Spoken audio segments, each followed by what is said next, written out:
প্রিয় শিক্ষার্থী ভাই বোনেরা, ইতিমধ্যে আমরা গণনা শিখে ফেলেছি।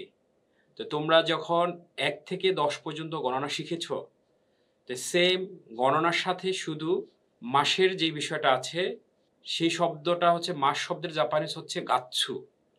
আর আমরা যে গণনা শিখেছি ইচি মানে হচ্ছে ১। তাহলে জানুয়ারি মাস যখন আমরা বলবো সেক্ষেত্রে হচ্ছে ইচি গাচ্ছু। ইচি গাচ্ছু মানে হচ্ছে জানুয়ারি। আর নি আমরা পড়েছি ২, তাহলে নি গাচ্ছু মানে হচ্ছে ফেব্রুয়ারি। সান গাচ্ছু মানে মার্চ। এরপরে আমরা পড়েছিলাম ইয়ন বা শি। গণনার ক্ষেত্রে ইয়ন মানে হচ্ছে ৪, আর মাসের ক্ষেত্রে ইয়নের পরিবর্তে হবে শি।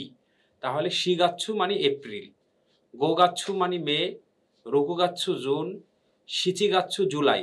গণনার সময় আমরা পড়েছিলাম শিচি বা নানা। নানা হচ্ছে গণনার সময় ব্যবহার হয়, আর মাসের ক্ষেত্রে শিচি ব্যবহার হয়। তাহলে শিচি গাচ্ছু হচ্ছে জুলাই, হাসি গাচ্ছু অগাস্ট, কু গাচ্ছু সেপ্টেম্বর, জু গাচ্ছু অক্টোবর, জুইচি গাচ্ছু নভেম্বর, জুনি গাচ্ছু ডিসেম্বর। আর যখন কোন মাস জানার জন্য আমরা বলবো সেক্ষেত্রে হচ্ছে নান গাচ্ছু মানে কোন মাস। তো প্রিয় শিক্ষার্থী ভাই বোনেরা, তোমরা বারবার বাসায় এই মাসের নামগুলা একটু বাসায় ভালোভাবে আমাদের ভিডিও দেখে প্র্যাকটিস করবে, তাহলে আশা করি যে তোমরা খুব দ্রুত সময়ে মাসের নামগুলো আয়ত্ত করতে পারবে।